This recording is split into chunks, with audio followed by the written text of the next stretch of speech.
ఏది అయినా ట్రై చెయ్యి ఆచి చికెన్ మసాలా. ఎన్టీఆర్ జిల్లాలో ప్రసిద్ధ పుణ్యక్షేత్రం గంపలగూడెం నెమలి శ్రీ వేణుగోపాలస్వామి బ్రహ్మోత్సవాల్లో వివాదం చోటు చేసుకుంది. ఎంపీ కేశినేని చిన్ని, తిరువూరు ఎమ్మెల్యే కొలికపూడి మధ్య పట్టు వస్త్రాల పంచాయతీ జరిగింది. కేశినేని చిన్ని చేతుల్లోని పట్టు వస్త్రాలను కొలికపూడి లాక్కున్నారు. కొలికపూడి చర్యతో ఎంపీ కేశినేని చిన్ని, టీడీపీ నేతలు కంగుతిన్నారు. కొలికపూడిని ఎంపీ చిన్ని వర్గీయులు అడ్డుకోబోయారు. దీంతో ఒక్కసారిగా ఆలయ కమిటీ, భక్తులు అయోమయానికి గురయ్యారు. ఎమ్మెల్యే కొలికపూడి చర్యతో పోలీసులు అప్రమత్తమై ఉద్రిక్తత చెలరేగకుండా అడ్డుకోవాల్సి వచ్చింది. ఆ క్రమంలో తిరువూరు ఎమ్మెల్యే కొలికపూడి తీరు మరోసారి వివాదాల్లోకి ఎక్కింది. ఆంధ్రప్రదేశ్ అధికార పార్టీ తెలుగుదేశంలో అంతర్గత విభేదాలు మరోసారి రచ్చకెక్కాయి. ఎన్టీఆర్ జిల్లా తిరువూరు నియోజకవర్గంలో ఎమ్మెల్యే కొలికపూడి శ్రీనివాసరావు, విజయవాడ ఎంపీ కేశినేని చిన్ని వర్గాల మధ్య చోటు చేసుకున్న వివాదం రాజకీయ వర్గాల్లో హాట్ టాపిక్ గా మారింది. గంపలగూడెంలోని ప్రసిద్ధ నెమలి వేణుగోపాలస్వామి కళ్యాణోత్సవం సందర్భంగా ఈ ఘర్షణ చోటు చేసుకుంది.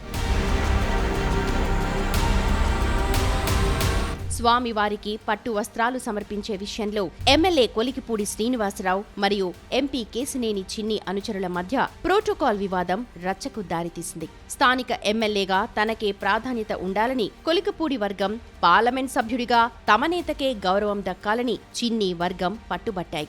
ఆ క్రమంలో శ్రీ వేణుగోపాలస్వామి కళ్యాణ మహోత్సవంలో కొలికపూడి దూకుడుగా ప్రవర్తించారు. స్వామివారికి సమర్పించే పట్టు వస్త్రాలను ఎంపీ కేశినేని చిన్ని తన తలపై నుంచి కొలికపూడి లాక్కున్నారు. దాంతో కొలికపూడి వ్యవహారం తీవ్ర చర్చనీయాంశంగా మారింది. ఆధ్యాత్మిక చింతనతో ఉండాల్సిన ఆలయ ప్రాంగణం రాజకీయ ఆధిపత్య పోరుకు వేదికగా మారడం భక్తులను దిగ్భ్రాంతికి గురిచేసింది.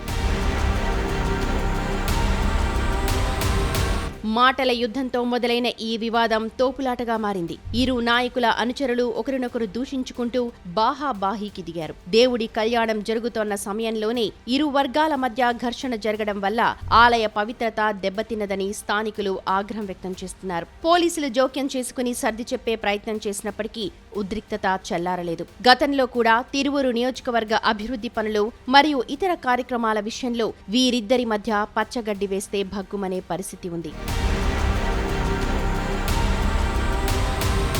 ఎంపీ కేశినేని చిన్ని, కొలికపూడల మధ్య విభేదాలు కొంతకాలంగా తీవ్రస్థాయికి చేరాయి. ఒకరిపై ఒకరు విమర్శలు చేసుకుంటూ ఎప్పటికప్పుడు కొత్త పంచాయతీలతో టీడీపీ అధిష్టానానికి తలనొప్పిగా మారారు. గత ఎన్నికల్లో తనకు టికెట్ కేటాయించేందుకు విజయవాడ ఎంపీ కేశినేని చిన్ని 5 కోట్లు తీసుకున్నారని, వాటి బ్యాంక్ స్టేట్మెంట్లు ఇవిగోనంటూ తన వాట్సాప్ స్టేటస్ లో పెట్టడం గతంలో కలకలం రేపింది. తర్వాత మరికొన్ని వివాదాస్పద పోస్టులు సైతం తన స్టేటస్ లో పెట్టారు. ఎప్పుడు పడితే అప్పుడు ఎవడు పడితే వాడు రావడానికి తిరువూరు పబ్లిక్ పార్క్ కాదని, తాను జగన్ పై పోరాటం చేసి రాజకీయాల్లో వచ్చానని, రాజ్కేశిరెడ్డి, చెవిరెడ్డి ఇచ్చిన డబ్బులతో రాలేదు అన్నంటూ పోస్టులు పెట్టారు. ఎంపీ వర్గీయులు పదవులను అమ్ముకున్నది ఈ వైసీపీ నాయకులకే అంటూ ఫోటోలతో మరికొన్ని పోస్టులను పెట్టారు. దానిపై అప్పట్లో ఎంపీ చిన్ని తన మీద కొలికపూడి చేసిన ఆరోపణలపై ఘాటుగా స్పందించారు. తాను వైసీపీ నేతలతో అంటకాగే నాయకుణ్ణి కానని, చంద్రబాబు, లోకేష్, పవన్ కళ్యాణ్లను విమర్శించే వాళ్లెవరినైనా తాను శత్రువుల్లానే చూస్తానన్నారు. కొలికపూడి వ్యవహారాన్ని పార్టీ అధిష్టానం చూసుకుంటుందన్నారు. పొద్దున్నే దేవినేని అవినాష్లా, మధ్యాహ్నం పేర్ని నానిలా, సాయంత్రం కేశినేని నానిలా, రాత్రికి స్వామిదాసులా ఉండే క్యారెక్టర్ తనది కాదు అనంటూ కొలికపూడిపై సెటైర్లు విసిరారు. 12 నెలల వరకు తనను దేవుణ్ణని, ఇప్పుడు దయ్యం ఎందుకంటున్నారో ఆయనే సమాధానం చెప్పాలని చిన్ని ఎద్దేవా చేశారు. ఎంపీ, ఎమ్మెల్యేల వార్పై టీడీపీ అధిష్టానం, పార్టీ క్రమశిక్షణ కమిటీలు ఇప్పటికే పలుమార్లు హెచ్చరికలు జారీ చేసినా కొలికపూడి మాత్రం తన తీరు మార్చుకోవడం లేదు. ఆ క్రమంలో తాజాగా శ్రీ వేణుగోపాలస్వామి కళ్యాణ మహోత్సవ ఘట్టంపై టీడీపీ అధిష్టానం తీవ్ర ఆగ్రహం వ్యక్తం చేసినట్లు సమాచారం. ఈ వివాదంపై సమగ్ర నివేదిక ఇవ్వాలని జిల్లా నేతలను ఆదేశించినట్లు తెలుస్తోంది. క్రమశిక్షణ ఉల్లంఘించిన వారిపై కఠిన చర్యలు తీసుకునే అవకాశం ఉంది అని పార్టీ వర్గాలు చర్చించుకుంటున్నాయి.